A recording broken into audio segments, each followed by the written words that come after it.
Sí, lastimosamente creo que en nuestros países también se dan esas situaciones. Prácticamente en medio de ello hubo un acto de corrupción de las mascarillas de $3, subieron a $12. Ah, caray. Iniciamos. Bueno, iniciamos esta transmisión en vivo, si cabe el término. Primero, queremos expresar un Dios le bendiga al señor doctor Miguel Carbonell Sánchez, desde la mitad del mundo, desde Ecuador. Mi nombre es Iván Durazno. En el Ecuador prácticamente usted tiene las facultades de Derecho, en los colegiados de abogados, en el foro penal, a muchos de sus discípulos. Maestro, bienvenido, muy buenas noches desde Ecuador. Es un gusto saludarlos. Antes que nada, permítame mandar un saludo muy cordial a toda la comunidad jurídica del Ecuador. Es un país con el que me siento muy vinculado, muy unido. Le aprecio sus palabras y le aprecio esta oportunidad para compartir reflexiones jurídicas que nos interesan a todos en el contexto de esta pandemia que estamos sufriendo, por supuesto. Correcto, permítame presentarle, mi querido maestro, porque los estudiantes, los abogados le conocemos, pero hay muchos seguidores en las redes sociales que quisiera que sepan quién es usted. Para el pueblo ecuatoriano y por qué no decirlo latinoamericano, nosotros le consideramos uno de los grandes del derecho, de la filosofía del derecho, pero sobre todo un humanista. Es licenciado en la Universidad de UNAM de México, doctor en la Universidad Complutense de Madrid, España, dirige el consorcio Carbonell, además de gran investigador y sobre todo un humanista. Ha recibido grandes premios en México, en Latinoamérica. Sus obras han sido traducidas a varios idiomas, más allá de 5, 6, 7 idiomas, 1.200, 1.400 conferencias y cursos a nivel internacional en España, en Ecuador, Uruguay, Chile, Brasil y diferentes otros países. Ha dictado sus cursos, sus conferencias y más allá de 1.200 artículos. Nada más y nada menos que esa grandeza de un filósofo, de un humanista del derecho, pero sobre todo yo conozco que usted es un gran ser humano. ¿Qué es lo que hace falta en el mundo? Queda las palabras con usted. Empezamos este conversatorio, maestro. El mundo ha cambiado. ¿Qué cambia después del 2020 en cuanto a la profesión y al resto de ciencias, maestro?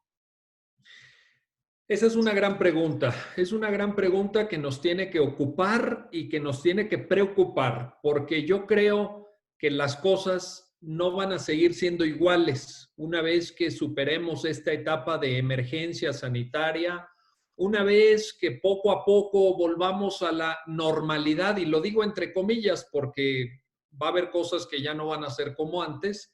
Creo que nos tendremos que replantear el ejercicio profesional de la abogacía. ¿En qué sentido? ¿Qué es lo que yo avisoro? ¿Cuáles son los cambios?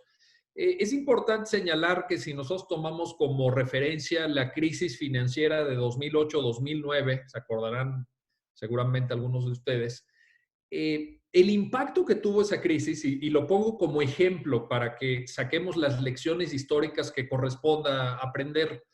El impacto de esa crisis financiera 2008-2009 repercutió hasta 10 años después. Es decir, apenas 10 años después las cosas volvieron al punto en el que estaban antes de esa sacudida financiera mundial de esos años. Entonces, esto es importante porque las perspectivas que tenemos que manejar no son de días o no son de semanas o no son ni siquiera de meses. Estamos hablando de un cambio trascendente a lo largo de los próximos años. Esto nos obliga, como les decía, a repensar con esta perspectiva temporal, a repensar el ejercicio de la profesión y a tomar nota de los eventos que nos han hecho trabajar de una manera diferente en estas semanas y en estos meses en donde ya estamos sintiendo el efecto de la pandemia. Yo, en lo que he visto, y creo que la comunidad jurídica del Ecuador seguramente estará en la misma sintonía, es que, por un lado, tenemos que tenemos que aprender a trabajar a distancia, Tenemos que aprender estas nuevas tecnologías, estas tecnologías que me permiten desde México estar hablando con ustedes, eh, porque esto nos va a permitir cuidar a nuestros trabajadores y a nuestros clientes. Esta es una primera lección, fíjense, tenemos que velar por la salud de todos y estas nuevas tecnologías nos permiten de alguna forma atender a ese valor prioritario que es el cuidado de la salud. Creo que en eso todos estamos de acuerdo. Una Pero pregunta, en segundo, sí, sí, dígame, dígame. alguien decía, ¿por qué estamos como estamos? Eh, Quiero ir a lo siguiente. Nuestros países en Latinoamérica, y creo que México, vivimos el denominado sistema neoconstitucional. No soy amante de las doctrinas, en la práctica funciona otra cosa. Vivimos, o pienso que hasta el 2020, un derecho de libertades, de garantías y, por supuesto, de derechos. Me pregunto, y le pregunto a usted, maestro, ¿qué pasa con estos derechos, como el de libre tránsito, el derecho a la salud, el derecho a la vida digna, el derecho a la integridad física, la integridad psicológica?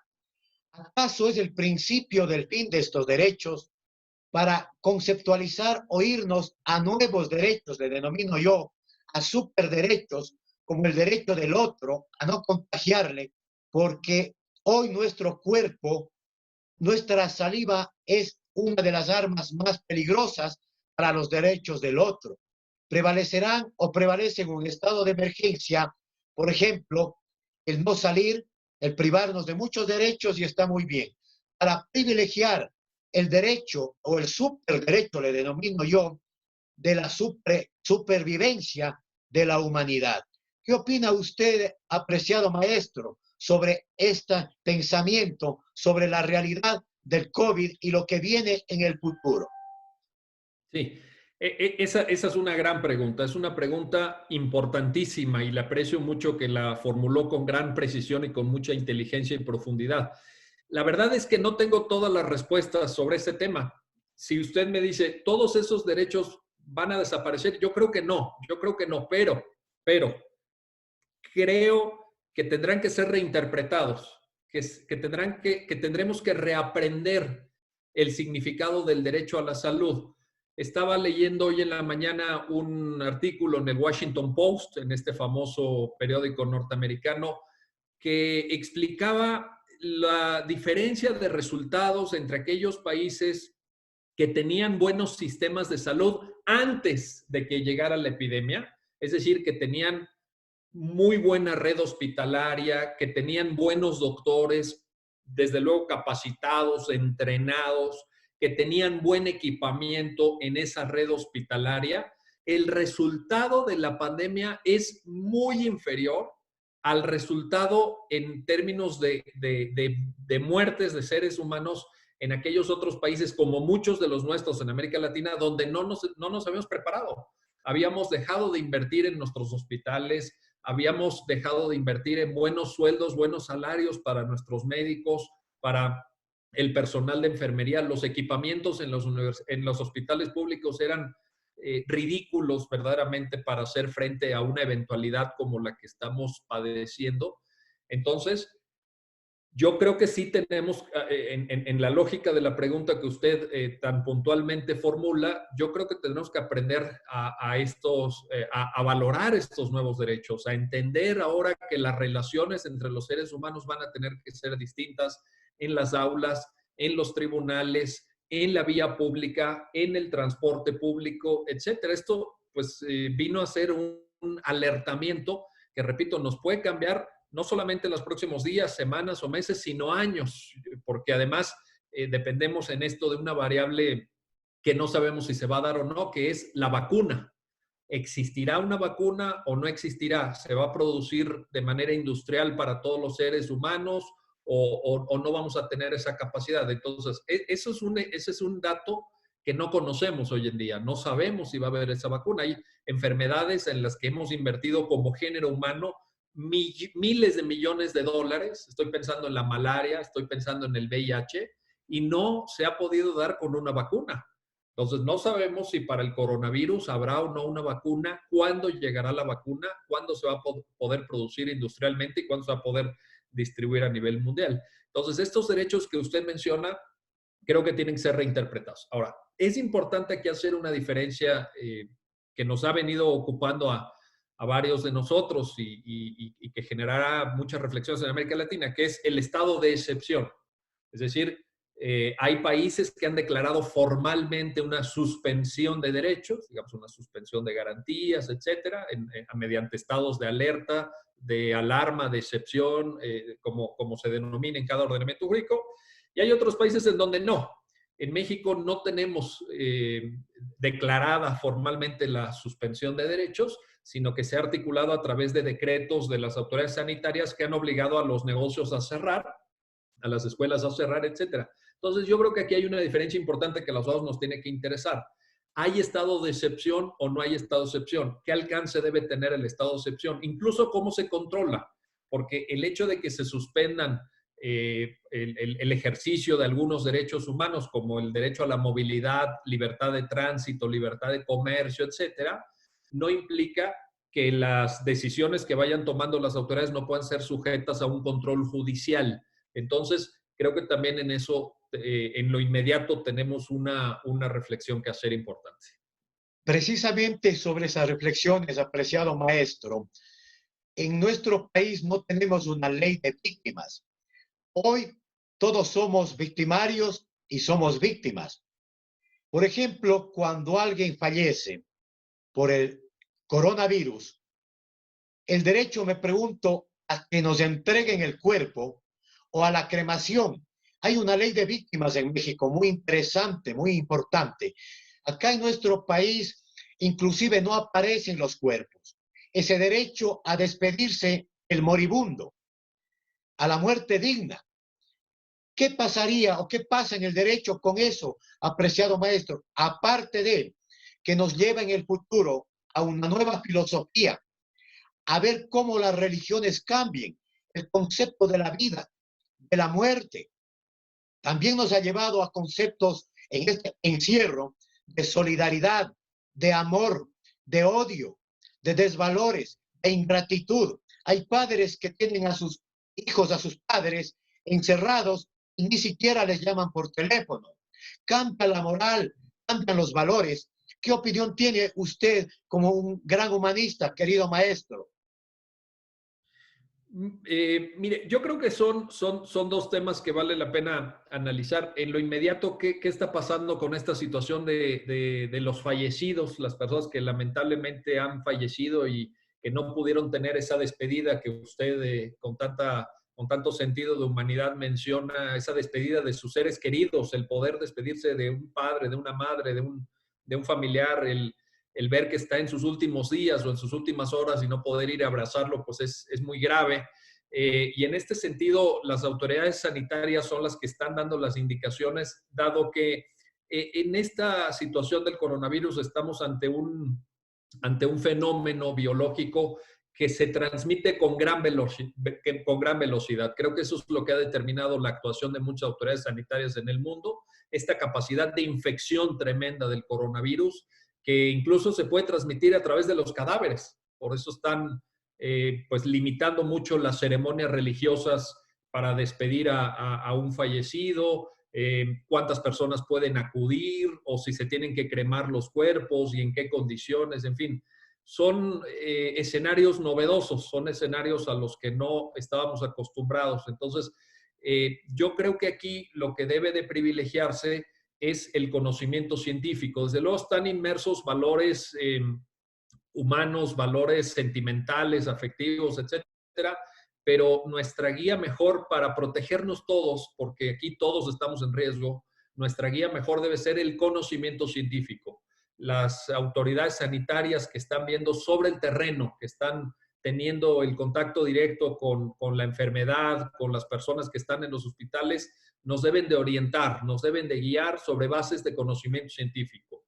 Y esto es a lo que creo que se le tiene que dar prioridad, por una parte. Por otro lado, la segunda cuestión que usted formula, creo que de manera muy, muy atinada, Esta cuestión de los valores, sí, estamos en una especie de cuarentena mundial, ¿no?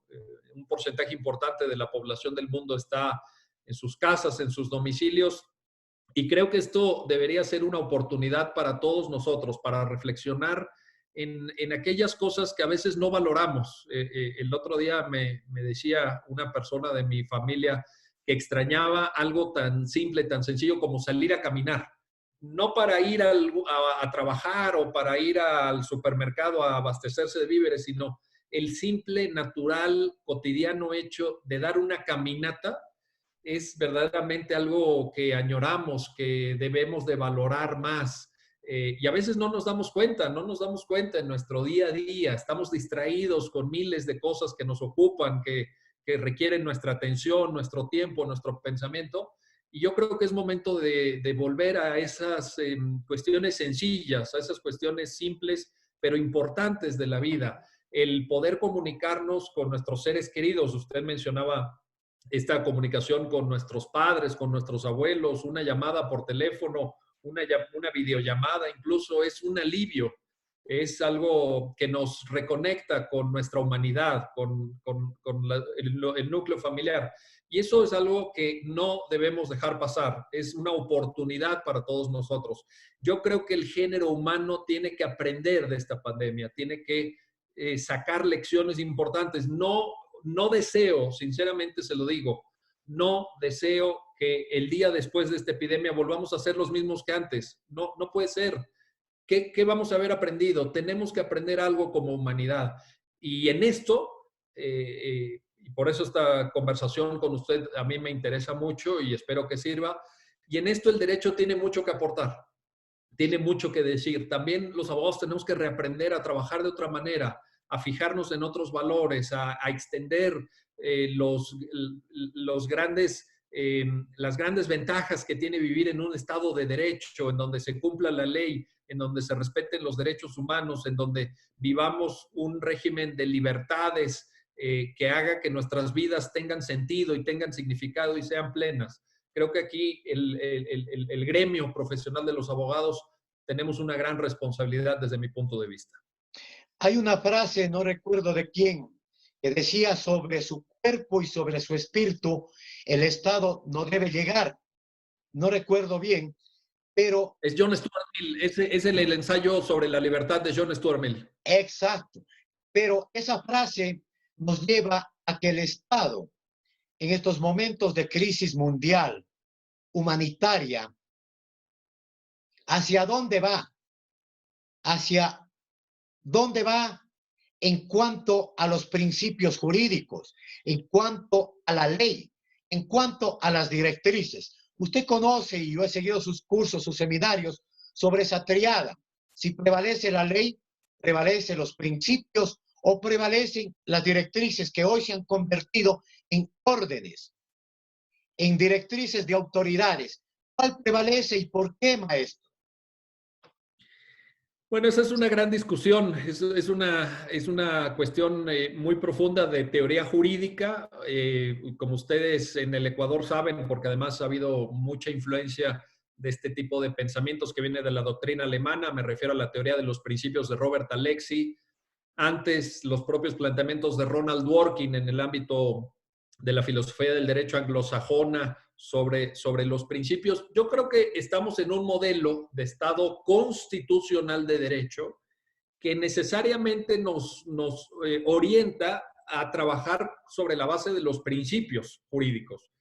Ustedes tienen una constitución en el Ecuador, la Constitución de Montecristi del 2008, que está plagada de principios. Son más de 400 artículos, he tenido oportunidad de leerla, creo que es una constitución que tiene cosas muy buenas, creo que tiene cosas incluso de vanguardia para América Latina. Son ustedes un ejemplo a seguir en algunos temas constitucionales. En el texto, por lo menos, quiero decir, el texto es bueno. A mí me parece que es un buen texto el de 2008 que ustedes tienen vigente. Y si ustedes, como seguramente ya lo han hecho y lo conocen perfectamente, revisan esa constitución del 2008, es una constitución principialista.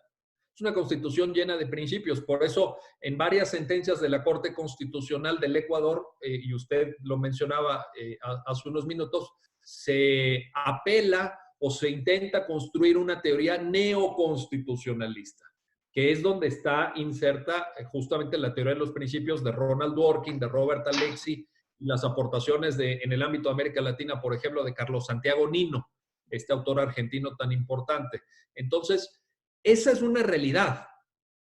Quiero decir, la Constitución de Montecristi del 2008 está vigente en el Ecuador. Es algo que ustedes tienen que construir, o sea, que tienen que operar en la práctica, que tienen que utilizar en sus litigios, en la cotidianidad del quehacer de las autoridades, de los ciudadanos, etcétera. Y esto creo que obliga a los juristas a estar preparados en las técnicas interpretativas y en las técnicas de argumentación. Por ejemplo, un autor tan significativo como Manuel Atienza, catedrático de la Universidad de Alicante en España, ha hablado de un renacimiento de la argumentación jurídica. Y esto es algo muy, muy atinado que dice Manuel Atienza. ¿Por qué? Porque en un Estado constitucional de derecho articulado a través de los principios jurídicos que vienen desde la Constitución, pero que van bajando al resto del ordenamiento en materia penal, laboral, civil, de medioambiental, administrativa, etcétera, se requieren nuevas pautas de argumentación. Es decir, ya no podemos seguir argumentando como si estuviéramos en el Estado legislativo de derecho, aquel Estado decimonónico, aquel Estado basado no en principios, sino en reglas.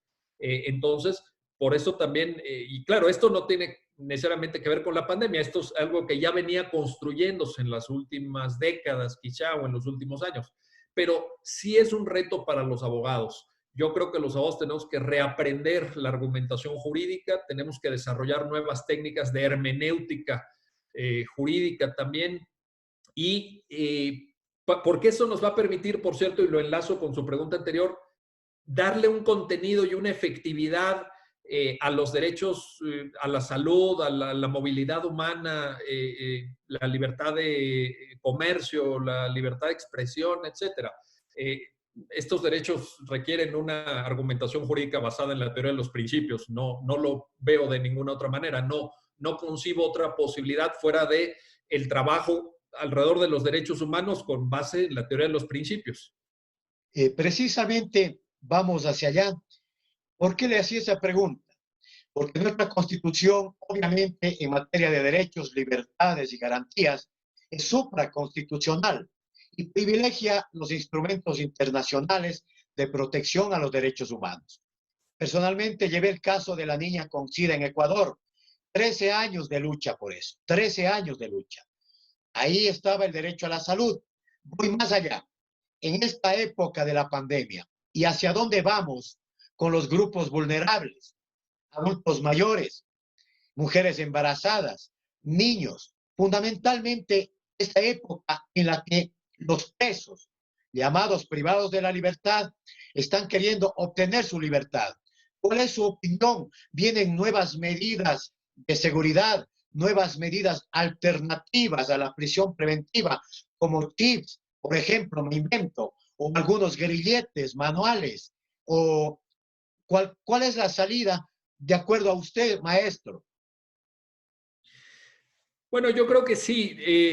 Yo he venido intentando transmitir la idea de que en todas aquellas áreas, en todos aquellos ámbitos del derecho en donde podamos desarrollar herramientas tecnológicas que permitan una mejor administración de justicia, lo tenemos que hacer y tenemos que trabajar decididamente en esa dirección. Usted menciona el tema muy importante de las medidas cautelares en materia penal, esta idea del sobreuso que en América Latina tenemos de la prisión preventiva, que también en México nos ha preocupado mucho. Yo he abogado por una racionalización de las medidas cautelares. No podemos ceder como profesionales del derecho a esta pulsión vengativa de una parte de la sociedad que exige que cada proceso penal se lleve a cabo con la persona imputada en la cárcel. Esta idea de la venganza inmediata, de la necesidad de ver a la persona tras las rejas, creo que es una idea premoderna y es una idea que no tiene base constitucional ni es compatible con los derechos humanos en términos de los estándares que ha fijado la Corte Interamericana de Derechos Humanos en el tema. Ahora, ¿las nuevas tecnologías nos pueden servir para eso? Claro, claro, nos pueden servir para eso y tenemos que dar, insisto, pasos decididos, porque tenemos mucho por hacer en materia de la calidad de la administración de justicia.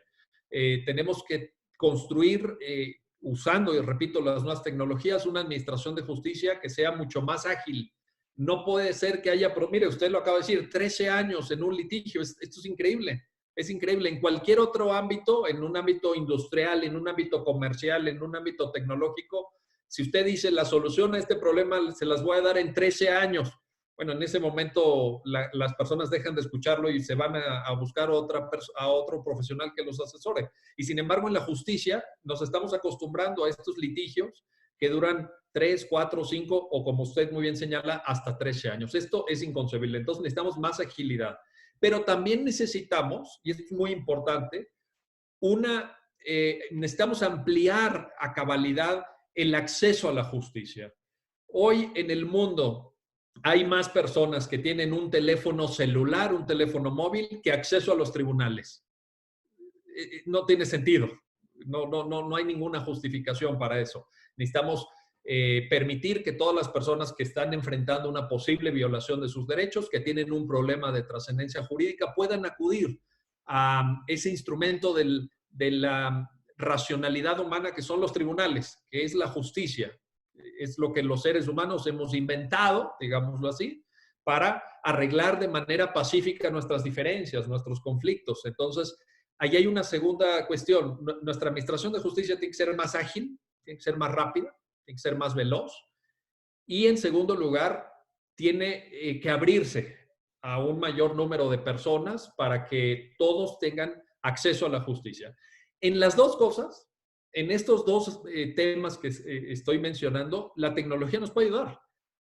Pensemos, le voy a poner un ejemplo sencillo, un ejemplo hasta obvio, pero ¿por qué no permitir notificaciones judiciales a través de WhatsApp? Algo tan sencillo como el WhatsApp que usamos cotidianamente en tantos temas.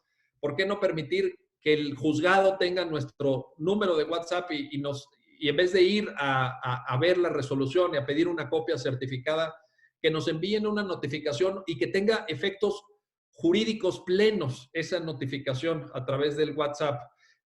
Las propias audiencias telemáticas, audiencias a distancia, audiencias en línea, fíjese. Esta semana me escribe un amigo que es juzgador aquí en México, en un estado en el norte de la República. Me escribe un mensaje a través de Facebook y me dice que está muy preocupado y que él y su personal del juzgado no quieren regresar a trabajar porque él trabaja en una jurisdicción en materia familiar. El juzgado está lleno de personas todos los días. Hay cientos de personas que transitan por el juzgado porque tienen audiencias, porque están revisando expedientes, etcétera. Y él tiene miedo, es algo natural, es algo humano. Está preocupado por su salud, por la salud de su familia, por la salud de sus trabajadores, de las familias de sus trabajadores. Él no quiere regresar. ¿Qué le podemos decir a este juez? No deberíamos pensar ya en lo inmediato, enseguida, en una solución tecnológica. ¿Qué vamos a hacer en esas audiencias? Fíjese, por ejemplo, en materia de derecho familiar, hay veces que a esas audiencias tienen que acudir menores de edad. Los estamos arriesgando también. A ese menor de edad, a ese niño de 4, de 6, de 8 años, no le puedes decir, mantén la sana distancia, no te acerques aquí, no toques aquello. Son niños, son niños. No entienden muchas cosas. Entonces, ¿qué pasaría si invertimos en tecnología, si invertimos en soluciones como esta que les estoy mencionando, notificaciones por WhatsApp, audiencias telemáticas a distancia, que los propios jueces pues trabajen en la medida de lo posible desde sus casas, dicten todas las sentencias que tienen atrasadas, que seguramente en el Ecuador serán pues unos cuantos miles, como aquí en México, que son centenares de miles, pues que vayan trabajando en eso, en lo que nos adentramos en una perspectiva de solución sanitaria al problema que estamos enfrentando. Una situación en la profesión de abogado. La gente paga por la experiencia, manifestaba usted en una de sus conferencias. Obviamente hay que repensar la profesión, hay que ir a nuevas tecnologías, pero también usted en algún curso le tuve el honor de escuchar cuando dice la maquinaria paralegal, nuevas profesiones. ¿Podría aclararnos y darnos luces en la profesión, maestro? Sí, ahí, esta idea que usted comenta la he expuesto en varias conferencias y no es una idea innovadora, no puedo presentarla como si fuera una idea mía porque no lo es. En realidad es un poco la observación de lo que he tenido oportunidad de aprender trabajando con algunos despachos norteamericanos en algunas ocasiones. En varias ocasiones me han contratado mis servicios para algún tema binacional entre México y Estados Unidos. Hay mucha conflictividad, como usted se podrá imaginar, derivado del flujo comercial permanente que tenemos entre los dos países. Y he observado con mucha atención cómo trabajan los despachos norteamericanos y trabajan de una manera distinta a la nuestra. Allá tienen una gran ayuda, un gran soporte en el trabajo cotidiano que desarrollan gracias a esto que llamamos efectivamente, como usted muy bien lo señala, la industria paralegal, la industria de apoyo al ejercicio de la profesión jurídica, que va desde detectives, por ejemplo, hasta personas que nos ayudan a hacer presentaciones gráficas para nuestras audiencias orales. Una maqueta que represente la ubicación de las habitaciones en un determinado inmueble, una fotografía que dé cuenta a través de un acercamiento de aquello que queremos demostrarle al juzgador, etcétera. Entonces, ahí también hay una serie de oportunidades en donde muchas personas que pueden o no haber estudiado derecho nos pueden venir a ayudar en el ejercicio profesional. Le pongo sobre la mesa algo que también se está discutiendo, los llamados buscadores de información jurídica. Muchas veces nosotros como abogados estamos muy ocupados con citas con clientes, con audiencias por desahogar, redactando argumentos, en fin, y necesitamos gente que se especialice en buscar en las bases de datos el precedente que puede fundamentar nuestro recurso, la normatividad aplicable en materia administrativa para procesar recursos sólidos, residuos sólidos, en fin, podríamos poner miles de ejemplos. Entonces, esas personas se especializan en eso, en buscar información jurídica y en apoyar, en soportar el trabajo que nosotros como abogados hacemos cotidianamente. Es algo que también hay que desarrollar en nuestras escuelas de derecho. Por último, querido maestro, vamos aparentemente al nuevo orden mundial, en lo económico, en lo religioso, en lo filosófico. ¿Quién decide quién vive? ¿Quién decide quién muere? La eutanasia, por ejemplo.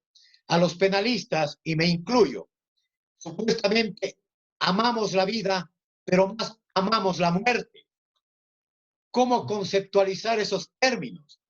¿Y hacia dónde va un penalista, un abogado en el futuro? Bueno, yo creo que se han planteado ya estos dilemas en países como Italia, como España, que nos llevan un poco más de ventaja en el término del avance de la lucha contra la pandemia. Y lo que han sugerido las autoridades de bioética, por ejemplo, es que existan pautas claras para tomar decisiones en el momento en que se requiera respecto a equipo médico que es insuficiente. En el contexto de esta pandemia, los respiradores, los aparatos que ayudan con la respiración asistida en los hospitales. Si hay más enfermos que aparatos, ¿cómo se decide? Y uno de los grandes lineamientos que se ha establecido en la mayor parte de países desarrollados, y creo que podríamos tomarlo como base para la discusión en América Latina, tiene que ver con que las reglas estén predeterminadas. Es decir, que existan una serie de lineamientos que orienten el trabajo ya de campo, el trabajo en los hospitales, en donde se tienen que tomar decisiones en tiempo real, digamos, y a veces de manera muy apresurada. Entonces, con esta finalidad, con este objetivo, se han desarrollado guías bioéticas que ayudan a tomar esas decisiones. Son decisiones polémicas, eso sí, y aquí en México ha habido una gran discusión, en el Ecuador me imagino que también, porque tienen que ver con lo que usted plantea, tienen que ver con quién vive y quién muere. Esa decisión nunca va a ser fácil, esa decisión nunca va a estar exenta de polémica, va a ser y más para nosotros como abogados, porque además a nosotros nos encanta discutir y nos encanta plantear puntos de vista alternativos, etcétera, es parte de nuestra formación. Nosotros estamos entrenados para eso. Entonces, creo que son decisiones muy difíciles, pero creo que también tenemos que darnos cuenta de la realidad. La realidad en la que están trabajando los médicos es de una altísima dificultad, es un nivel de estrés el que se desarrolla en las unidades de cuidados intensivos impresionante. Para que nos demos una idea, un paciente en una unidad de cuidados intensivos recibe en promedio, este es un dato de Estados Unidos, pero seguramente es parecido en América Latina, en promedio 187 intervenciones del personal médico o de enfermería diariamente. 187 cosas que tienen que hacer con ese paciente cada día, por cada paciente. Entonces, el nivel de exigencia en las unidades de cuidados intensivos es muy alta y en esa medida tenemos que proporcionarles todo el apoyo y todos los recursos para que puedan hacer su trabajo. Repito, no podemos evadir la polémica, no podemos evadir que esto es una decisión muy dura en términos de seres humanos, de vidas, etcétera, pero tampoco creo que sería razonable que nosotros como abogados evadiéramos la realidad de que habrá más enfermos que aparatos disponibles. Esta semana salió la información de que aquí en México los aparatos, los respiradores artificiales que estamos comprando en estos días van a estar disponibles en el mes de noviembre, porque están agotados en la mayor parte del mundo. Entonces, no, vaya, tenemos que darnos cuenta de esto y tenemos que solventarlo de la mejor manera posible, de la manera más racional que podamos. Por último, en nuestro país, y creo que en el mundo entero, hay nuevos héroes, los médicos, las enfermeras, los policías que otrora se consideraban enemigos, controlan la paz, el que no salgan de las casas, los militares, personal de limpieza, la gente de la calle que cuida de nuestra salud, de protección, aquellos que venden víveres de primera necesidad, pero también considero importante, como lo hacen ustedes en México, y principalmente el Instituto Carbonell en México, y nosotros desde hace poco tiempo en Ecuador, de buscar y formar abogados, litigantes de primera, que sean los mejores, que cuando resuelvan una sentencia no nos despachen al siguiente día, ese mismo día se pongan de pie o a través del medio telemático, resuelvan lo fáctico, lo probatorio y lo jurídico. El Instituto Carbonell se dedica a eso en México. Nosotros queremos emular ese buen ejemplo para no seguir y vivir en la mediocridad. Es un ejemplo usted personalmente, sin echarle flores, porque usted y yo somos así, tenemos los mismos perfiles, somos sobre todo humanistas. ¿Cuál es su consejo, su llamado a la humanidad en general? Y obviamente a un litigante en materia penal. Bueno, la verdad es que lo primero que tenemos que hacer en este llamado a la humanidad es darnos cuenta del momento tan difícil por el que estamos atravesando. Hay personas que de manera inconsciente, exponiendo al resto de congéneres a un riesgo, siguen saliendo a la calle, no toman precauciones. Hay personas que están obligadas porque tienen necesidades inmediatas, porque no tienen ahorros, porque necesitan trabajar, porque están en el sector informal. Bueno, ellos a lo mejor tienen una justificación, pero también hay otras personas que tienen niveles, digamos, medios o altos de bienestar material y siguen saliendo a la calle, se siguen exponiendo, no se han dado cuenta que estamos ante una emergencia, no estamos ante unas vacaciones, no son días normales, estamos ante una emergencia. Entonces, mi primer llamado sería a concientizarnos, a darnos cuenta del enorme riesgo de los cientos de miles de vidas que ya se han perdido alrededor del mundo. Estamos hablando en este día, hoy es domingo 19 de abril, de que a nivel mundial hay más de 2 millones de personas ya infectadas, a las cuales se les han aplicado las pruebas que lo acreditan, pero habrá seguramente muchísimas más que no se les ha hecho las pruebas. Entonces, estamos Uno, en un factor de enorme riesgo. Dos, es importante, como le decía, que aprovechemos esta crisis, porque esa es la palabra, estamos ante una crisis enorme, pero que la aprovechemos para aprender, que la aprovechemos para ser mejores, mejores personas, mejores como padres, como madres, como hijos, como hermanos, etcétera. Y a nosotros como abogados, usted ponía el dedo en la llaga y me gustó mucho la manera en la que usted lo dijo. Tenemos el deber de prepararnos, tenemos que, en la función que sea, usted mencionó el caso de los jueces, sin duda, pero también los abogados que están en la administración pública, también los litigantes tienen que prepararse, también los que trabajan en las fiscalías para hacer bien su trabajo y poder llevar los elementos probatorios suficientes para exigir responsabilidades penales. Es un conjunto, los profesores también, quienes dan clase en las aulas, tienen que ser mejores. Tenemos que provocar nuevos debates, generar nuevos ejercicios de inteligencia colectiva, desarrollar competencias y habilidades individuales en nuestros alumnos. Entonces, mi segunda reflexión, y con esto, por supuesto, termino y me despido de la Comunidad Jurídica del Ecuador, es para prepararnos, para ser mejores el día de mañana, para que esto nos alerte, nos sirva como un poderoso llamado de atención para que no sea una anécdota más esta pandemia, sino que sea un momento de recreación, de regeneración, de repensar la profesión jurídica y ver todo aquello en lo que nosotros como abogados podemos mejorar, que creo que es mucho, sinceramente se lo digo, creo que es mucho aquello en lo que podemos mejorar, por supuesto. Desde la mitad del mundo hemos estado con el filósofo, el jurista, constitucionalista, pero sobre todo con el ser humano, con quien nos ha compartido su conocimiento en forma gratuita, como lo hacemos nosotros, sin miramientos, con un aporte a la humanidad, un aporte a la abogacía. Quiero expresar mi agradecimiento, mis bendiciones. Shalom, apreciado maestro. Que Dios le bendiga siempre. Igualmente para usted, que esté muy bien. Muy buen día.